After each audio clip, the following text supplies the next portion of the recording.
야구 경기를 보면 자기 페이스를 유지하는 것이 얼마나 중요한가를 알 수 있습니다.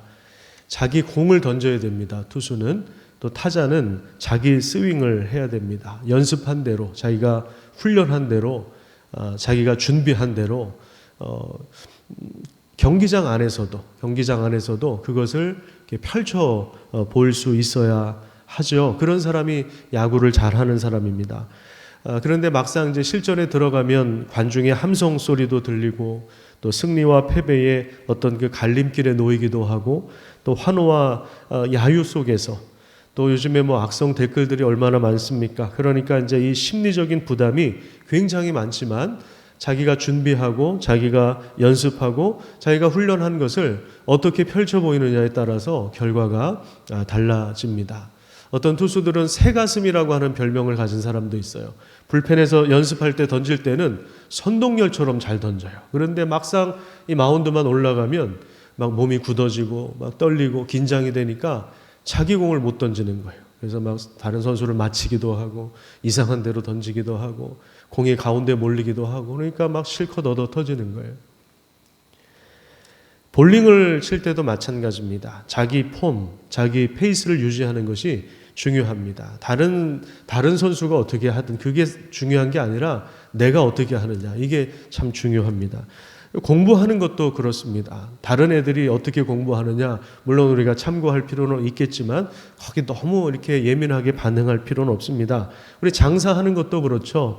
우리 현대사회에서 경쟁이라고 하는 것은 피할 수가 없습니다. 하지만 경쟁에 말리면 안 됩니다. 경쟁을 피할 수는 없지만 경쟁에 말릴 필요는 없습니다. 자기 페이스를 유지하고 자신의 것을 찾는 것, 자기가 잘하는 것이 뭔가, 자기가 준비한 것이 뭔가, 이것을 펼쳐 보이는 것이 중요합니다. 시편 37편을 어제 다시 읽어보니까 이거 자기 페이스를 유지하라고 하는 게 아닌가 이런 생각이 들었습니다. 악인들을 향해서 불평하지 말아라, 분노를 그쳐라, 이런 이야기들은요, 악인들의 페이스에 말려들지 말라는 거예요. 악을 결국 악으로 상대하면 결국 악밖에 남는 것이 없기 때문에 그렇습니다. 우리 그리스도인들은 넓게 보고 멀리 내다봐야 합니다.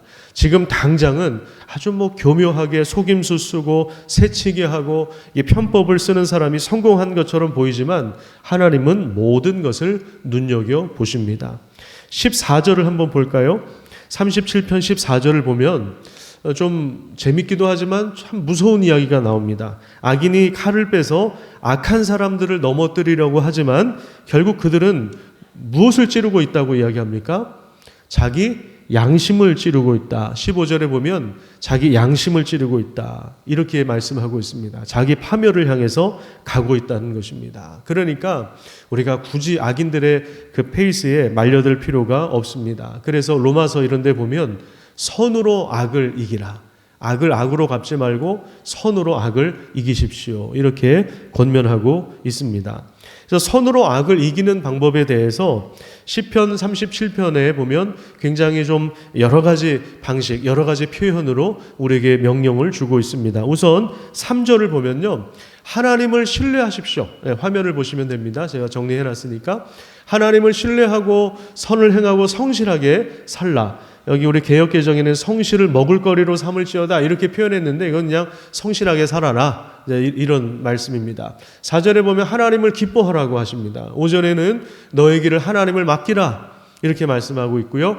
7절에는 하나님 앞에서 잠잠히 참고 기다려라. 불평하지 말고 분노를 그치고 원망하지 말고 잠잠히 하나님을 기다리라. 이건 사실은 다 같은 이야기입니다. 선으로 악을 이기라고 하는 것에 같은 말이에요. 세상은 악한 일들로 넘치지만 사실 세상은 악한 행동들이 많지만 그런데 너희들은 하나님을 기뻐해라, 하나님을 신뢰해라, 너희 길을 하나님께 맡겨라, 그렇게 말씀하고 있습니다. 그 결과가 무엇입니까? 우리 마음의 소원을 이루어 주신다고 말씀하고 있습니다. 4절 말씀에 보면 여호와를 기뻐하라, 그러면 하나님께서 너희 마음의 소원을 이루어 주신다.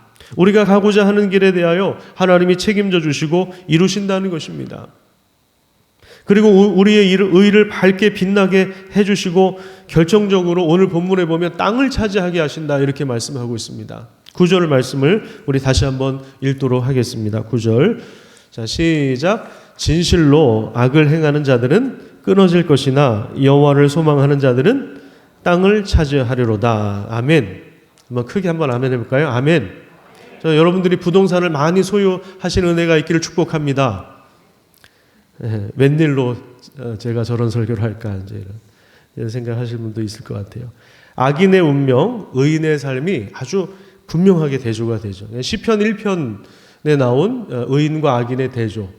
그것이 이제 시편의 입문서죠. 시편 1편이 시편 전체의 서론 역할을 하는데 거기도 뭐 악인들의 길은 망한다. 의인들의 길은 여호와께서 인정하신 악인들의 길은 망하리로다. 이렇게 두 갈래의 길을 이야기하고 있는데 여기도 분명하게 대조가 됩니다. 악인들의 길은 멸망을 당하지만 의인들의 길은 하나님이 인정하실 것이다. 시냇가에 심은 나무처럼 철따라 열매를 맺고 형통한 삶을 살 것이다. 이런 내용이 나와 있는 것입니다. 특별히 땅을 차지한다는 이야기가 굉장히 많이 반복됩니다. 11절에도 한번 보십시오. 온유한 자들이 땅을 차지한다. 또 마태복음 5장에 보면 팔복 말씀 가운데도 온유한 자는 복이 있나니 그들이 땅을 차지할 것이다. 이렇게 말씀하고 있습니다.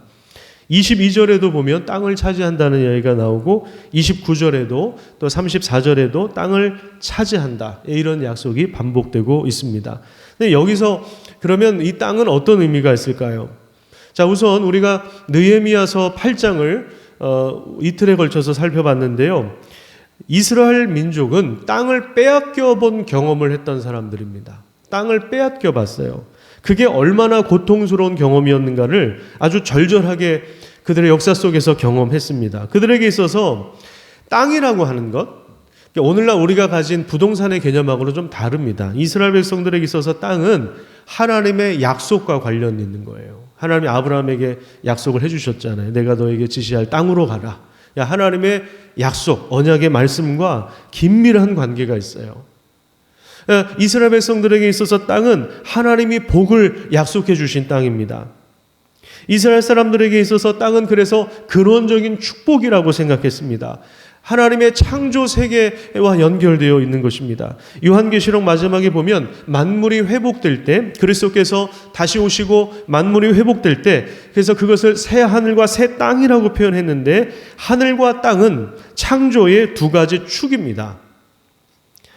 하나님께서 땅을 만드시고 거기에 먹거리가 나게 하시고 거기에 자신의 백성들을 창조하시고 그리고 그들을 다스리시고 그들에게 복을 주시는 장소가 바로 땅입니다. 그래서 이스라엘 백성들의 인식 속에 땅이라고 하는 것은 그것은 하나님이 언약하신 그 하나님의 언약, 약속의 말씀이 실제로 펼쳐나는 그러한 근원적인 축복의 장소라고 그들은 생각을 했습니다. 그러니 그 약속의 땅을 빼앗겼을 때 사실 뭐 여호수아서도 그렇고 신명기까지는 다 그 약속의 땅 들어가는 얘기 아닙니까? 근데 거기서 살다가 결국에는 하나님의 말씀을 거부하고 하나님을 떠났을 때 그 땅을 빼앗겨 버리는 그 고통스러운 경험을 했던 사람들이죠.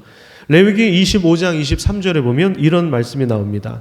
토지를 영구히 팔지 말 것은 토지는 다 내 것임이라. 너희는 거류민이요 동거하는 자로서 나와 함께 있느니라. 이 개역 개정이 좀 힘들게 번역을 해놨어요. 우리 어른들은 다 알지만 애들은 이게 무슨 말인지 모를 거예요. 그래서 그 밑에 세 번역이 있는데 무슨 얘기냐면 땅을 아주 팔지는 못한다. 땅은 왜? 내 것이니까. 하나님이 땅은 내 것이다. 너희는 다만 나그네다. 나에게 와서 사는 임시 거주자다. 너희들은 아웃사이더야. 임시 체류자다. 그런 이야기를 하고 있는 것입니다. 무슨 얘기입니까? 땅 가지고 장난치지 말라라고 하는 거예요. 왜? 땅은 하나님의 것이니까.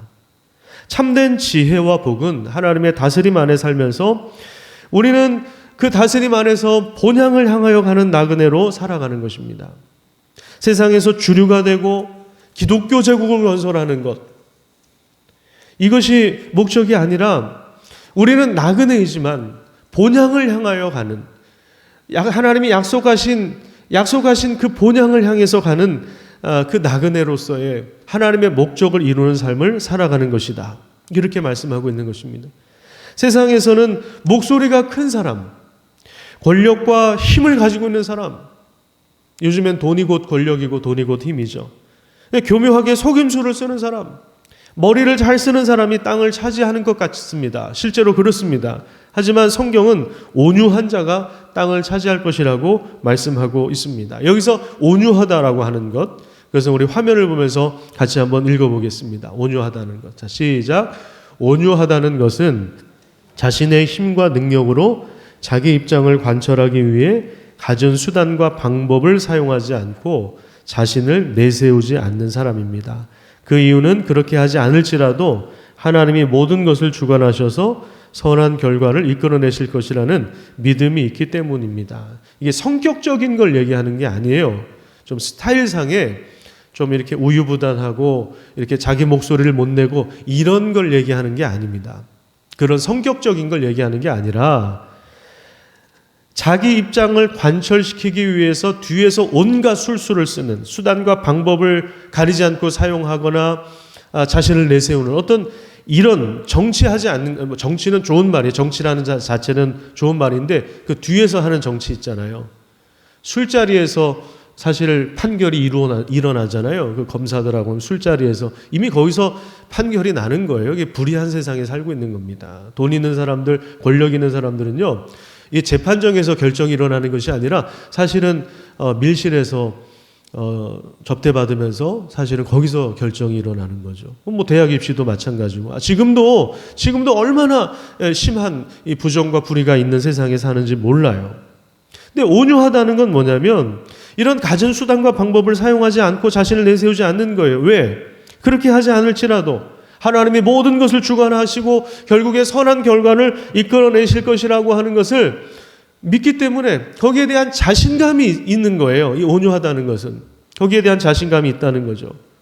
그래서 제가 전에도 말씀드렸지만 뭐 여러분들이 그렇게 하라고 그런 얘기는 아니에요. 제가 아는 어떤 형제는 평생 동안 나는 월세로 산다.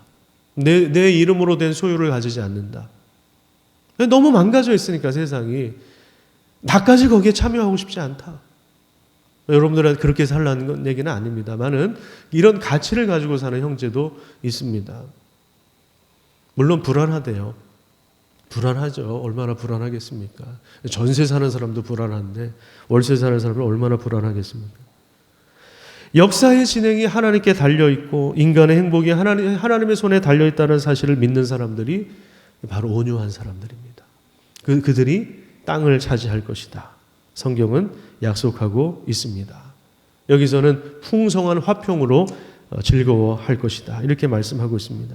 16절에 보면 의인의 적은 소유가 악인의 풍부함보다 낫다고 말씀하고 있습니다. 악인의 많은 소유는 왜냐하면 결국 심판의 대상이 되기 때문에 그렇습니다.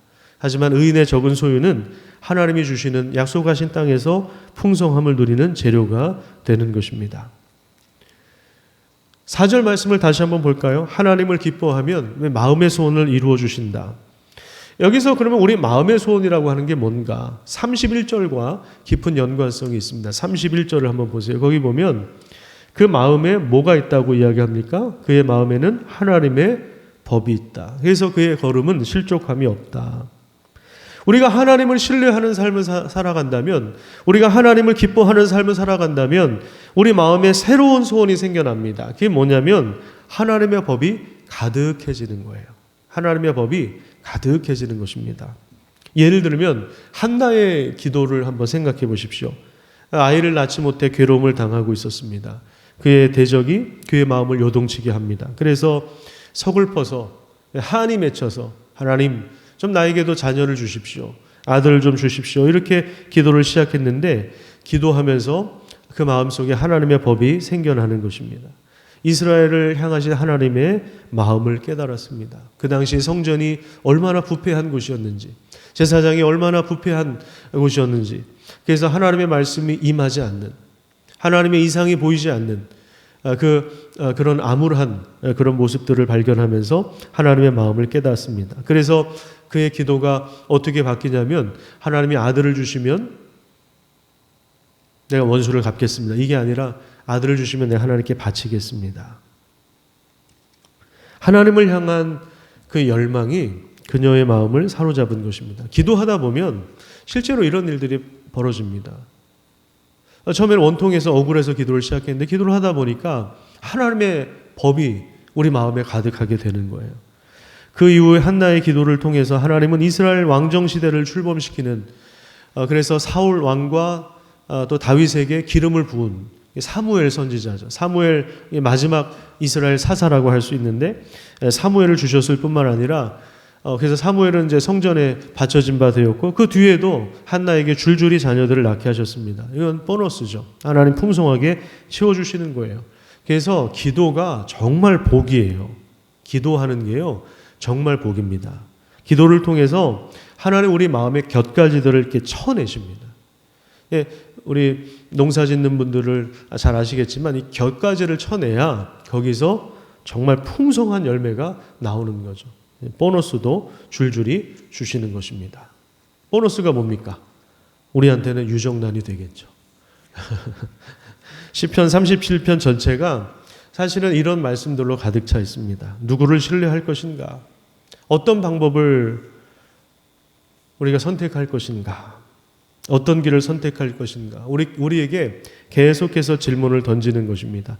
34절부터 마지막 40절까지 우리 읽겠는데요. 쉬운 성경, 제가 보니까 여러 이제 책을 비교해 보니까 쉬운 성경이 제일 잘 해놨더라고요, 번역을. 물론 제 기준이지만 같이 한번 읽어볼게요. 우리 어린아이들도 있으니까 같이 한번 읽어봅시다. 쉬운 성경으로 시작. 여호와를 기다리십시오. 그분의 길을 따라 사십시오. 여호와께서 여러분을 높여주시고 땅을 주실 것입니다. 악한 자들이 쫓겨나는 것을 여러분은 보게 될 것입니다. 나는 약하고 무자비한 사람을 약한 게 아니라 악한 거죠. 자, 기름진 시작. 기름진 땅에 선 푸른 나무처럼 번성한 듯 보였습니다. 그러나 그 사람은 곧 죽어 없어져 버렸습니다. 아무리 찾으려 해도 그를 찾을 수 없었습니다. 깨끗한 사람을 생각하십시오. 정직한 사람을 잘 보십시오. 평화의 사람에게는 미래가 열려 있습니다. 그러나 악한 자들은 망할 것입니다. 악한 자들의 미래는 닫혀질 것입니다. 의로운 자들의 구원은 여호와께 있습니다. 어려울 때에 여호와는 그들이 피할 요새가 되어 주십니다. 여호와께서 그들을 도우시며 구원해 주십니다. 악한 자로부터 구해내시고 보호해 주십니다. 왜냐하면 그들이 여호와를 의지하고 여호와께 피하기 때문입니다.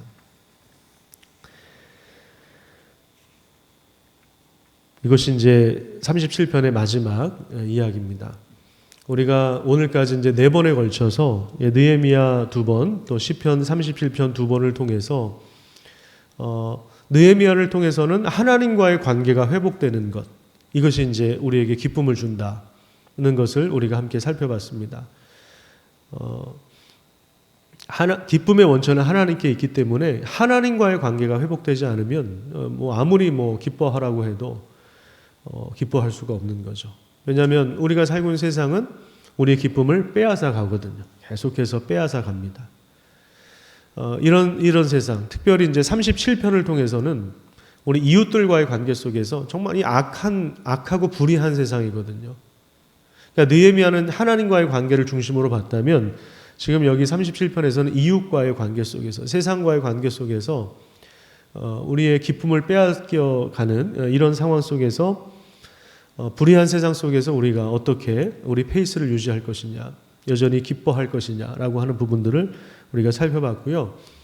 그리고 앞으로 이제 2시간에 걸쳐서는 좀 이렇게 구체적으로 그 기뻐할 수 있는, 기쁨을 연습할 수 있는 그런 내용들을 우리가 좀 함께 살펴보고, 그것을 우리 삶 속에서 실제로 기뻐할 수 있는, 그 기쁨을 나눌 수 있는 삶에 대해서 함께 나눌 예정입니다. 좀 피곤하시겠지만 끝까지 새벽을 깨우고 꼭 기뻐하는 삶을 살아가시기를 축복합니다. 기도하겠습니다.